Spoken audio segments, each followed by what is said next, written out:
जीवा की स्थिति के आधार पर स्वर, जीवा या जीव की स्थिति के आधार पर, जीव की स्थिति के आधार पर स्वर तीन प्रकार के होते हैं, अग्र स्वर, मध्य स्वर और पश्च स्वर।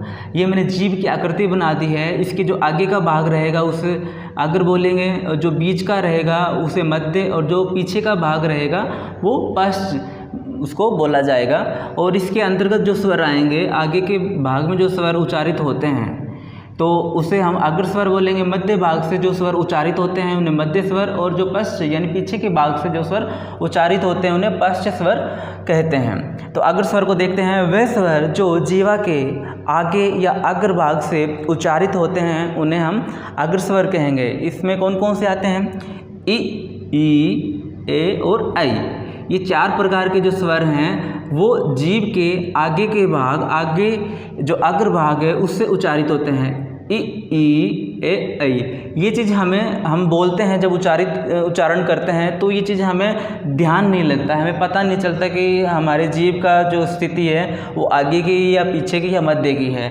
तो इनको हमें अपने दिमाग में बिठाने के लिए एक छोटी सी ट्रिक है, उसको याद करना पड़ेगा, वो देख लेते हैं अपन। जैसे यहाँ है अग्र स्वर, तो अग्र को अग्र न पढ़कर हम अग्रिय अपने दिमाग में इसको बिठा लेते हैं। अग्रिय, अग्रिय अगर आप बिठाओगे तो आपको इ, ई, ए, ऐ ये ऑटोमेटिक आपको याद हो जाएंगे। अग्रिय बोलोगे अग्रिय स्वर तो इ, ई, ए, ऐ ये स्वर अग्र भाग में, अग्र स्वर में ये आ जाएंगे, ये स्वर आ जाएंगे।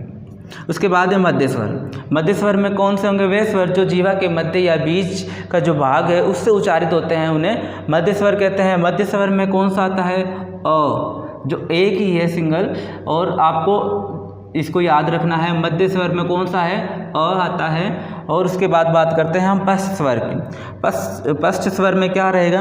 वे स्वर जो जीवा के पश्च यानी पीछे का जो भाग है उससे उच्चारित होते हैं उन्हें हम पश्च स्वर कहते हैं। इसमें कौन कौन से आते हैं? आ, उ, ओ और औ। ये पांच प्रकार के जो स्वर हैं पश्च स्वर हैं, और ये जीव के पीछे का जो भाग है उससे उच्चारित होते हैं। तो आ, उ, ओ और औ, ये पांच प्रकार के स्वर हैं। इसमें री को नहीं रखा गया है। जो जीवा की स्थिति के आधार पर जो स्वर हैं उनमें री को स्थान नहीं दिया गया है। हमारा जो तीसरा आधार रहेगा वो ओष्ठाकृति या होंठ की आकृति के आधार पर रहेगा। ओष्ठाकृति या होंठ की आकृति के आधार पर स्वर दो प्रकार के होते हैं, और वृत्ताकार स्वर और अवृत्ताकार स्वर। वृत्ताकार स्वर में देख लीजिए, होंठ की जो आकृति है वृत्त के समान बनाने का मैंने प्रयास किया है।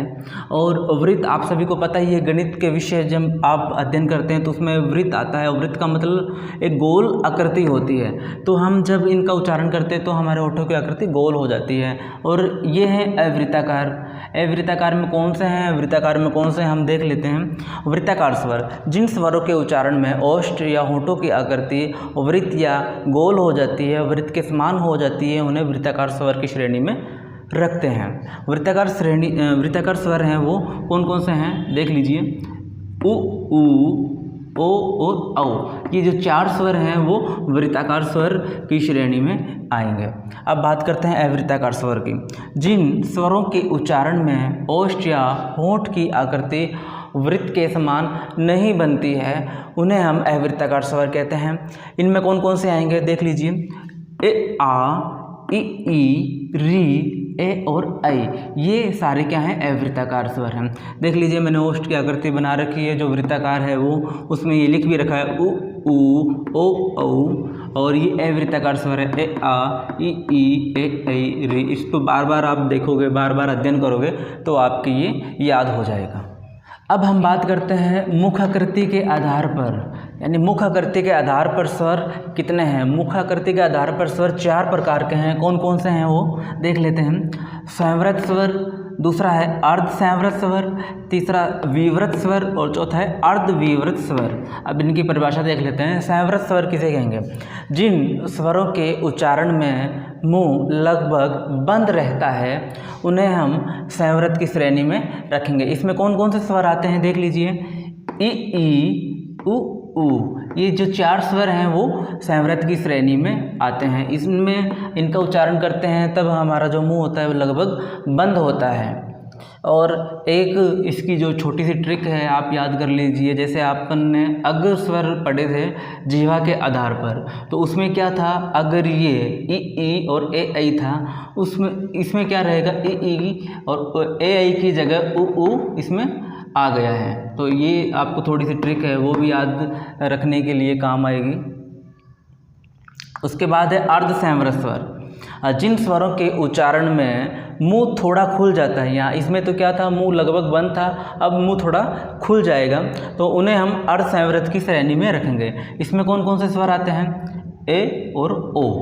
इसमें कौन कौन से ए और ओ स्वर, दो ही स्वर इसमें आएंगे जिन स्वरों के उच्चारण में मुंह थोड़ा खुल जाता है, संवृत की तुलना में मुंह थोड़ा खुल जाता है। इसमें लगभग बंद होता है, उसमें थोड़ा सा खुल जाता है। तो इसमें कौन कौन से हैं, ए और औ। उसके बाद है विवृत स्वर, जिन स्वरों के उच्चारण में मुंह पूर्ण खुल जाता है। ये सभी को पता होगा मुंह कौन से स्वर में पूरा खुल जाता है, तो उसमें एक ही स्वर है, वो कौन सा है, आ। जब हम आ का उच्चारण करते हैं तो मुंह पूर्ण रूप से हमारा खुल जाता है। इसके बाद है अर्धविवृत स्वर, जिन स्वरों के उच्चारण में मुंह पूर्ण नहीं खुलता है, पूर्ण से थोड़ा कम खुलता है, उन्हें हम अर्धविवृत स्वर की श्रेणी में रखेंगे। इसमें कौन कौन से हैं देख लीजिए, ए, ऐ और ओ। ये तीन प्रकार के स्वर हैं इसमें।